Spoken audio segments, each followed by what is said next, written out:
পারবা। তো তোমাদের কাজ হলো এরকম যে তোমরা দুইটা কোষ দিবা, প্রথমে তোমাদের যে কাজটা হবে যে আমি একটা মিডল ল্যামেলা দেবো, তাই না? এটার নাম কি বলতো?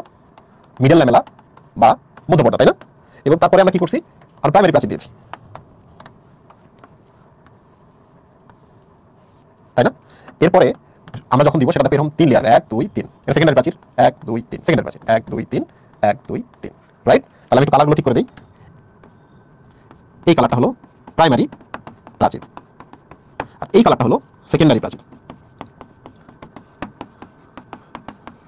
মনে আছে আমরা মধ্যপর্দাটা যখন ক্রিয়েট করেছিলাম এটার জন্য আমরা দুইটা উপাদান নিয়েছিলাম, তাই না? একটা হলো ফ্রাগমোপ্লাস্ট, মনে আছে না? আর একটা নিয়েছিলাম পেকটিন, তাই না? পাপ নিয়েছিলাম আমরা। প্রাইমারি প্রাচীরে আমরা কি করেছিলাম? সোহাগ নিয়েছিলাম, সেলুলোজ, হেমিসেলুলোজ এবং গ্লাইকোপ্রোটিন, ঠিক আছে? এবং লাস্ট যে পোরশনটা আছে সেকেন্ডারি প্রাচীর, এটাই আমরা রাখো শালি। সেকেন্ডারি প্রাচীর উপাদান কি তোমরা বলো? সেকেন্ডারি, সেকেন্ড প্রাচীর হচ্ছে শালি, সাথে হচ্ছে সেলুলোজ, লিথিওলিগনিন,